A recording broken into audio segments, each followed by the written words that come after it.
Okay, so you've logged in, you'd like to view your rankings. So you click on this widget, and here, probably the first thing you're going to want to do is just make sure you've got the right timestamp up. You can compare to the previous period, which will show you, if you have 30 days on and you compare to previous period, it'll show you, let's just say that this is the month of March, then then it would show you, like if I click on that, what it's showing me is the month of February. So it'll compare it to the previous month. But you can do that, and you can also do like custom dates. If you have a specific time frame that you'd like to isolate, you can do that too. You can just do today if you're really like heavy into checking your rankings on a day-to-day basis. Our systems do go out on basically every 12 to 18 hours, sometimes 24 hours, depending on how many keywords they're tracking, and checks those keywords. And then, so when you're in here, you'll notice these sections up at top. This right here, just Google change. This is like Google search in general, Google organic search in general from desktop, which is different than Google mobile these days. I'll get to that in a sec. This will just kind of show you like a beautiful graph of the change that's happened. And then Bing and Yahoo are the same search engine, and so you'll show that.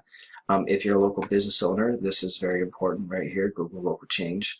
You can also do Google mobile, and Google mobile is really important because Google is a mobile first index, which means anything mobile is going to get indexed first. They're going to favor mobile friendly sites over non-mobile friendly sites. The whole world's kind of shifted to mobile, and so that's why we track those, because it's just really important for us to track. Results, just basically like competition. Results can not mean direct competition, but it can be anything that's really, any piece of content out on the web that's actually talking about that particular subject. So sometimes that can be important if you're wondering, how popular is this particular subject. You can see here, like you can, like sometimes what we'll do is we'll star keywords, and to make sure that your most prized keywords are being prioritized as we optimize your website and acquire and build assets for you to help you rank in search. But yeah, this is great. Like you can also, like if you clicked on all time here, it'll show you 100 spots that you've climbed. We will crawl down to 10 pages deep, so if your rankings are past 100th place, then we won't pick it up. It's just it takes a lot of resource to crawl and queue all these different keywords that we're tracking.